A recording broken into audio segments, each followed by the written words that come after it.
Always keep it in mind, आप लोग किसी भी ऑर्गेनिक कंपाउंड को बर्न करते हो उसमें हमारा प्रोडक्ट CO2 एंड H2O तो पक्का आएगा। Hello students, are you excited for your second class on competency focused practice questions? अगर आप लोगों ने अभी तक फर्स्ट क्लास नहीं देखी है तो किस बात का वेट कर रहे हो यार, पहले फर्स्ट क्लास देखो जिसमें हमने एसिड बेस एंड सॉल्ट पर बेस्ड क्वेश्चन करे। नाउ देखते हैं सेकंड क्लास में हम कौन से कॉम्पिटेंसी बेस्ड क्वेश्चंस करने वाले हैं।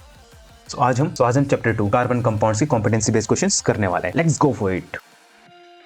These questions are most important for your exams because ये competency based questions CBSE द्वारा प्रोवाइड करेगी अपनी ऑफिशियल वेबसाइट। इन क्वेश्चंस को अगर आप डाउनलोड करना चाहते हो तो आप लोग उनकी एकेडमी की वेबसाइट को विजिट कर सकते हो। Let's start carbon compounds. First question है, कंपाउंड X का कंबशन एनालिसिस करने पर रिवल हुआ मॉलिक्यूल में जो एलिमेंट्स थे कार्बन, हाइड्रोजन एंड ऑक्सीजन वो इस रेशियो में कंबाइंड थे। तो एलिमेंट कौन कौन से थे? That are carbon, hydrogen and oxygen. किस रेशियो में कंबाइंड थे? 3, 6 एंड 2। ये जो कंपाउंड है ये एस्टरिफिकेशन में पार्टिसिपेट करता है और ईस्टर एंड वाटर देता है। So esterification process alcohol and carboxylic के रिएक्ट करने पर हमको मिलता है। So, जो कंपाउंड है या तो कार्बोक्सिलिक एसिड होगा या फिर अल्कोहल होगा। एंड फ्रॉम द रेशियो ये बात क्लियर हो चुकी है, ये जो कंपाउंड है ये अल्कोहल नहीं हो सकता बिकॉज इसमें 2 ऑक्सीजन प्रेजेंट है। दैट्स व्हाई ये अल्कोहल हो ही नहीं सकता। सो हमारा कंपाउंड बन जाएगा C3H6O2। अगर मैं इसको कार्बोक्सिलिक फॉर्म में लिखूं तो इसको मैं लिख सकता हूं CH3CH2COOH। सो कंपाउंड X क्या हो जाएगा हमारा? कंपाउंड X हो जाएगा हमारा, इसमें 3 कार्बन है, कार्बन के बीच में सिंगल बॉन्ड है। प्राइमरी सफिक्स हो जाएगा हमारा एन एंड हमारा यहाँ पर फंक्शनल ग्रुप है कार्बोक्सिलिक।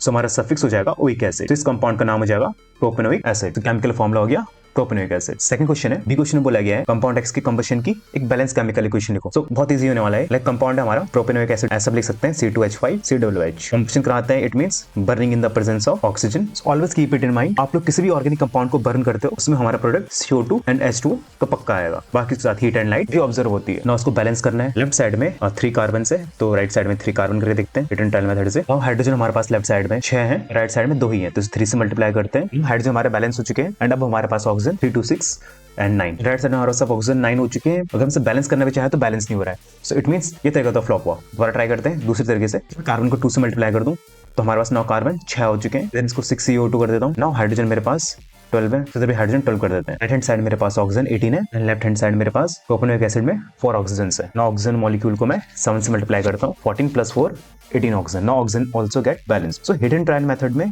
यही होता है कि इसको हमें अगेन एंड अगेन ट्राई करना होता है। नेक्स्ट सेकंड क्वेश्चन चलते हैं। Bonding of oxygen, carbon and hydrogen are highly exothermic process. Compare the amount of energy release on combustion of methane and propane. तो इस क्वेश्चन बोला गया है हाईली एक्सोथर्मिक होते हैं नेचर में। तो हम लोगों को एनर्जी जो यहाँ पर रिलीज होने वाली है during the combustion of methane and propane उसको कंपेयर करना है। दोनों कंपाउंड है मीथेन एंड प्रोपेन, उनको बर्न करने पर ज्यादा एनर्जी कौन रिलीज करेगा? अपने आंसर को साथ में जस्टिफाई भी करना है। तो answer is very simple, propane gas burn करने पर ज्यादा एनर्जी रिलीज करेगी। आप लोग इसका आंसर 2 पॉइंट्स में दे सकते हैं बिकॉज जो प्रोपेन होता है इसकी जो कैलोरीफिक वैल्यू होती है वो हायर होती है मीथेन से। ऑल्सो प्रोपेन गैस होती है उसमें जो नंबर ऑफ कार्बन एटम्स है वो भी ज्यादा होते हैं मीथेन गैस से। It will yield more energy on combustion. इसके बी क्वेश्चन में कंबशन रेशियो लिखनी है प्रोपेन की एंड मीथेन की। As both are hydrocarbons therefore on burning both will produce CO2 and water and lots of energy. Balance करते हैं CO2H2, यहाँ पे 2H2 बैलेंस हो गया। नेक्स्ट प्रोपेन होता है C3H8 + O2 gives CO2 and H2O and light and energy। Balance करते हैं 3 कार्बन है तो 3 कार्बन कर लिया ना। बोथ डायरेक्शंस आर बैलेंस्ड तो इस तरह के रिएक्शन को बैलेंस भी कर सकते हैं। Always keep it in mind, exam में आपको जितने भी रिएक्शंस आए उनको बैलेंस जरूर करें।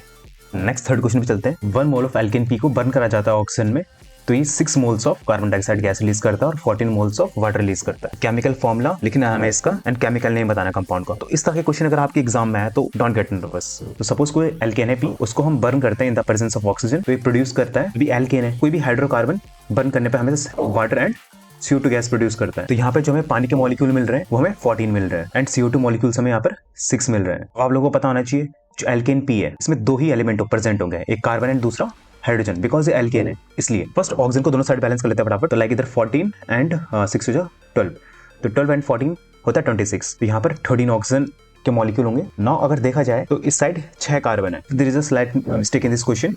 इसमें 14 मोल्स नहीं होंगे वाटर के, इसमें 7 मोल्स होंगे वाटर के। सो यहाँ पर हमारे वाटर के 7 मोल्स है। सो हमारा जो एल्केन पी है इसका फॉर्मूला हो जाएगा C6H14। सो इट मींस जो एल्केन पी है उसका केमिकल फॉर्मूला C6H14 है एंड इसका एल्केन का एंड पी का केमिकल नेम हो जाएगा बिकॉज में नंबर ऑफ कार्बन 6 है तो ये हो जाएगा हेक्स एंड कार्बन सारे सिंगल बॉन्डेड है, दैट्स व्हाई एल्केन फैमिली से बिलोंग करता है। दैट्स इसका नाम हो जाएगा हेक्सेन। केमिकल फॉर्मूला हो गया C6H14 एंड केमिकल नेम हो गया इसका हेक्सेन। इसका नेक्स्ट क्वेश्चन है, will this compound produce a clear or sooty flame on burning? Justify your answer.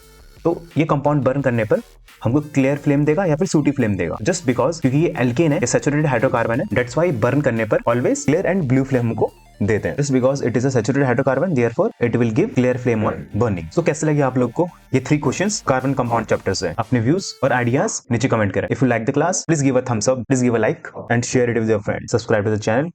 Thank you.